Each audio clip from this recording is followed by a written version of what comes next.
Hi friends, Simit here from informedtrades.com. Joining me today is Kathy Lien, currency trader. She's also on CNBC Money in Motion. Kathy, thanks for taking time out of the day to join us. That's a pleasure, Simit. Joining or jumping right into it, I guess the first question I like to ask all the people that come on is if you could sort of go into, how you got into currency trading and a little bit about your background that brought you into this business.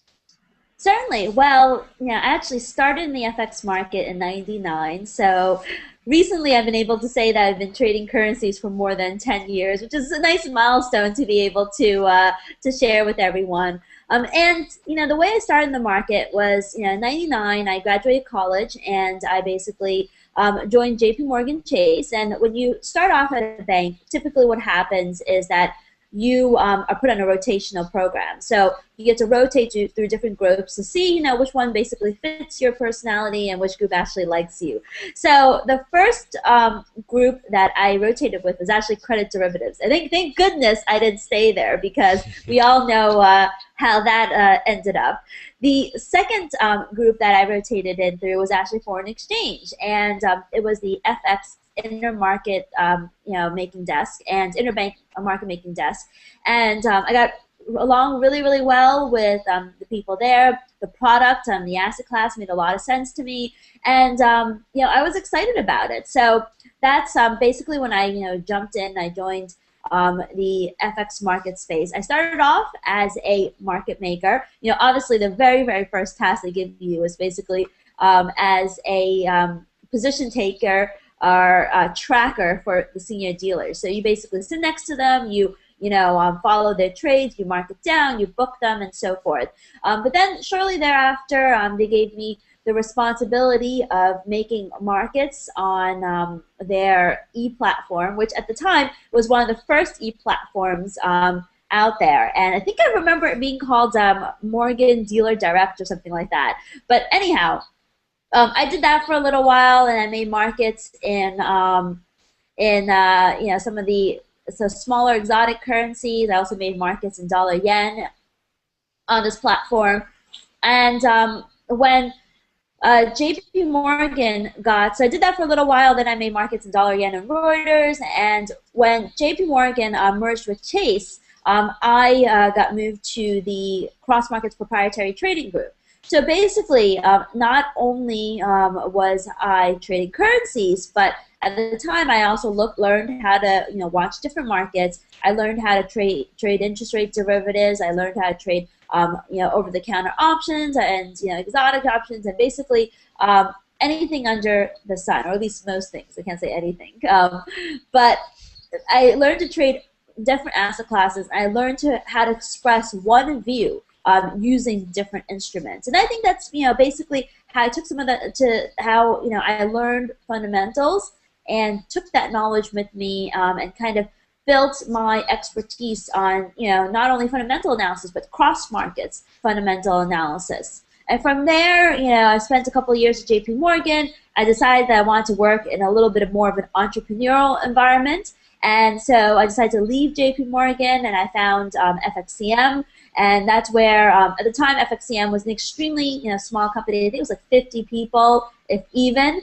And it was a very entrepreneurial spirit. So I did that for a couple of years and helped them build out their research team, their research website, Daily FX. And then a couple of years after that, I joined GFT. And tried to replicate the same success with them. There were different challenges, obviously, but through those years, I continued to trade.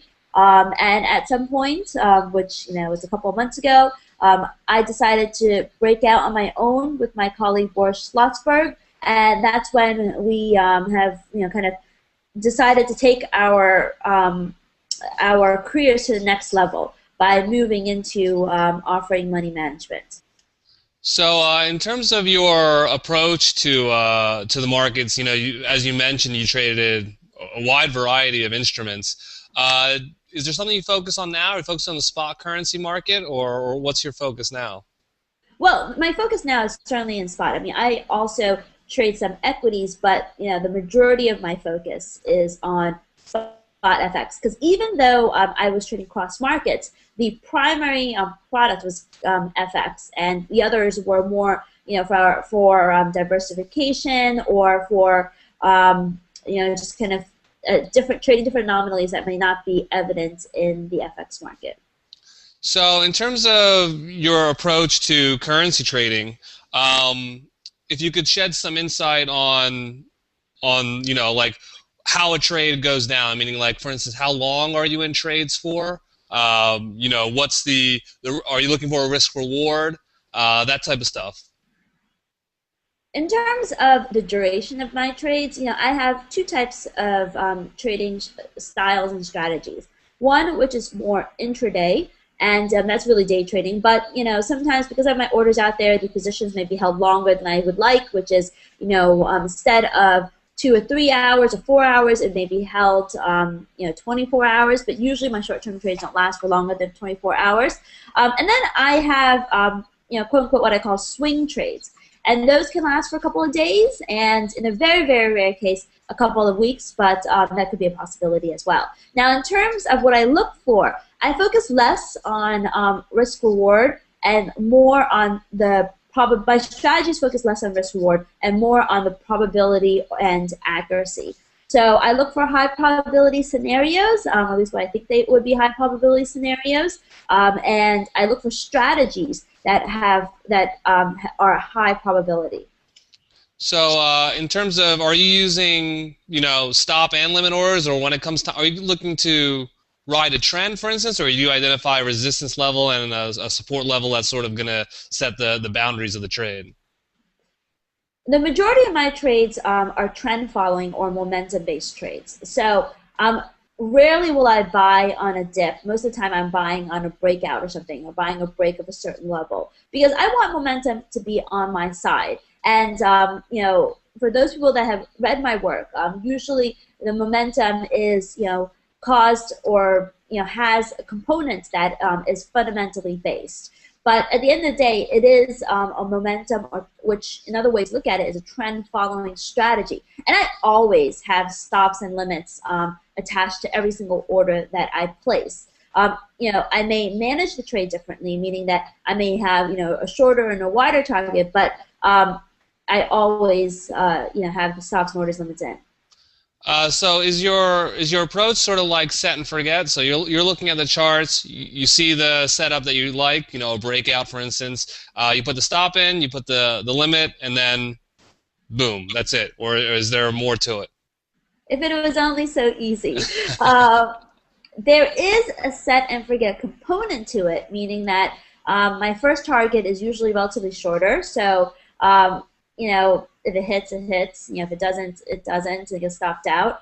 But once that scenario happens, I will actively manage the trade, and so it does require watching, especially since FX markets can move quite a bit. So if I'm not watching it, I may miss it being triggered because it's not a one stop entry, one stop exit. Are you focused just on the majors, which are obviously going to have a much greater volume, and for many traders, they'll argue it's you get cleaner technical setups, or do you go into some of the more exotic and the more thinly traded pairs as well?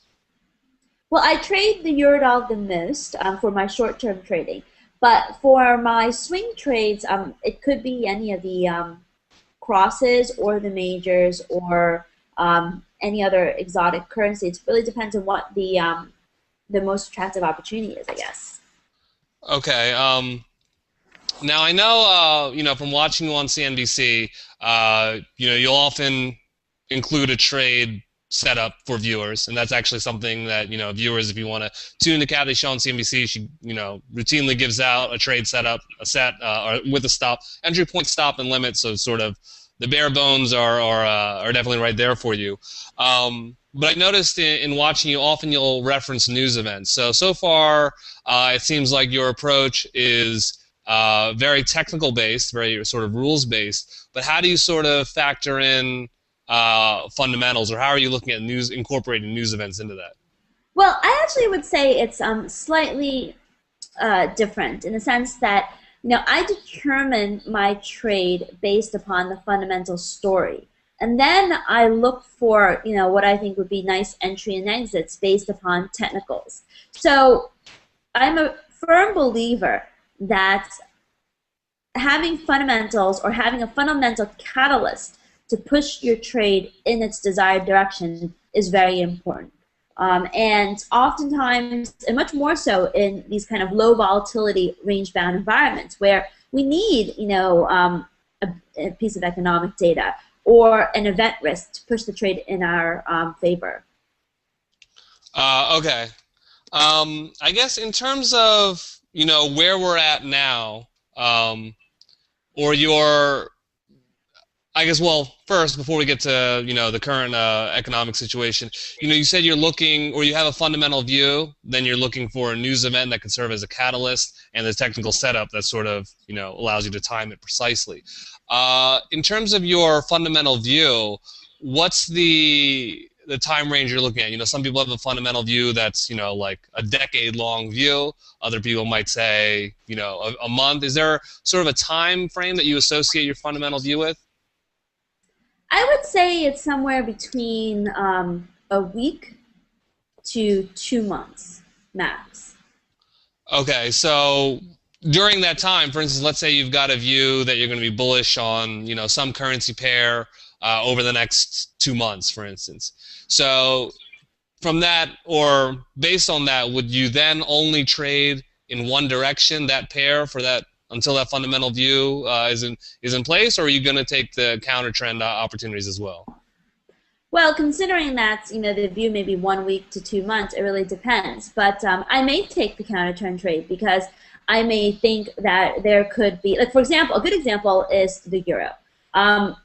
While I think that Europe is in trouble in the long term, and I think that all of the austerity measures are going to really crimp down growth and make the fourth quarter as well as the first quarter of 2013 very difficult.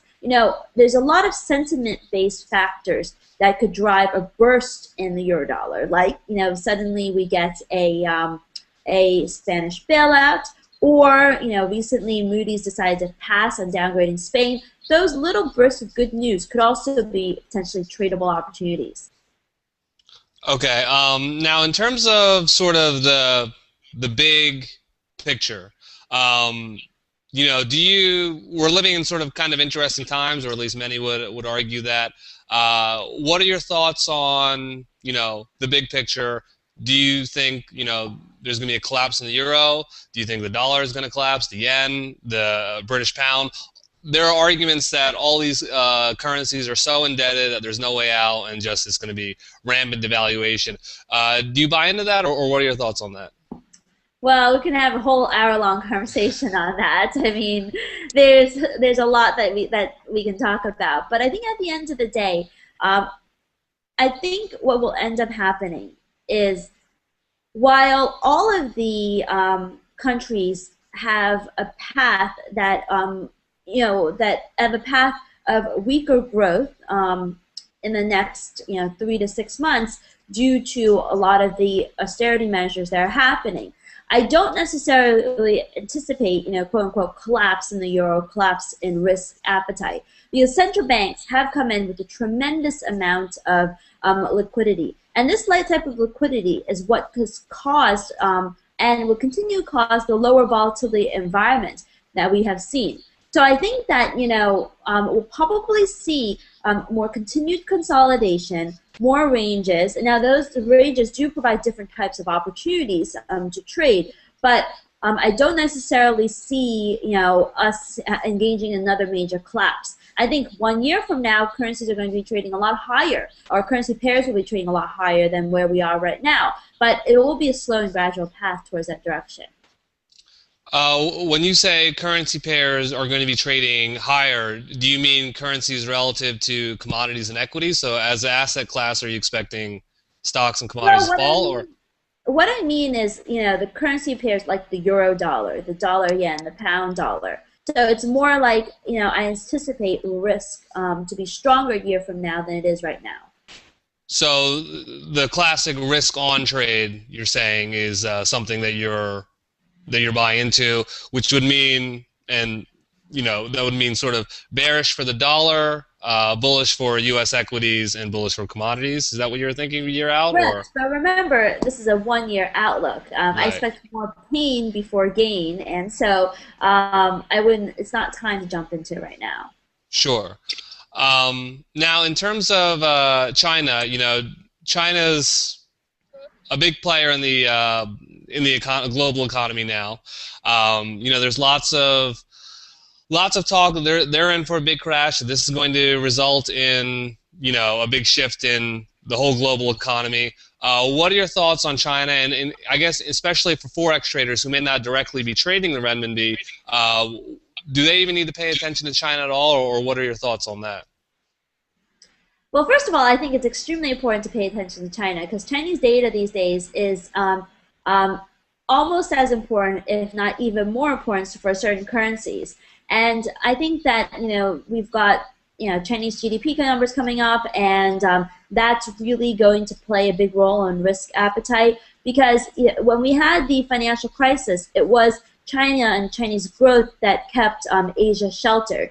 So the pace of growth going forward will be also very important in determining how much of a either hard or soft landing some of these countries have. Now, I believe that China is not going to slow. It's going to slow, but we're not going to experience that hard landing. And the part of the reason is because China has plenty of room to inject more fiscal and monetary stimulus. And I do believe that they're going to follow up with some potential fiscal stimulus, maybe after the leadership change in November, because they want to shore up confidence. So either way, China is committed to doing more, and that will be what prevents a crash in the Chinese economy and a similar impact in Asian currencies.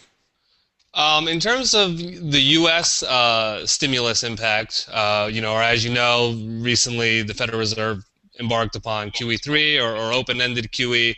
It sounds like, based on our conversation thus far, that you don't think that will have a huge impact. I guess, how would you summarize your take on the impact of open-ended QE? It's helping. I mean, what I see is that it's not going to be the end-all, be-all solution, but it is, and it has, and it will continue to provide underlying support to different asset classes. I mean, the stock market wouldn't be holding up as well as it is right now. And bond yields, obviously, which trickles down to all these different other yields and interest rates, wouldn't be as low if it wasn't for quantitative easing. So it will help and it will support the economy, but it's not necessarily going to be what drives growth. It's just going to prevent things from getting worse. Okay, so like a defensive measure of sorts. I think that that sort of covers the questions that I had for you. Why don't you tell people what you're up to these days and where they can follow you? Well, the only thing I want to leave everyone with is there's a lot to follow in terms of what's happening in the markets and the day-to-day development and what the big stories are. So I encourage you to check out our website, bkassetmanagement.com, and because we publish a tremendous amount of commentary and color in the markets. You can also subscribe to our free email list where you can get our research delivered to you whenever we publish them. Okay, that's bkassetmanagement.com. There will also be links posted beneath wherever you're viewing this YouTube Informed Trades. Thanks a lot, Kathy, for joining us. My pleasure. Okay, take care.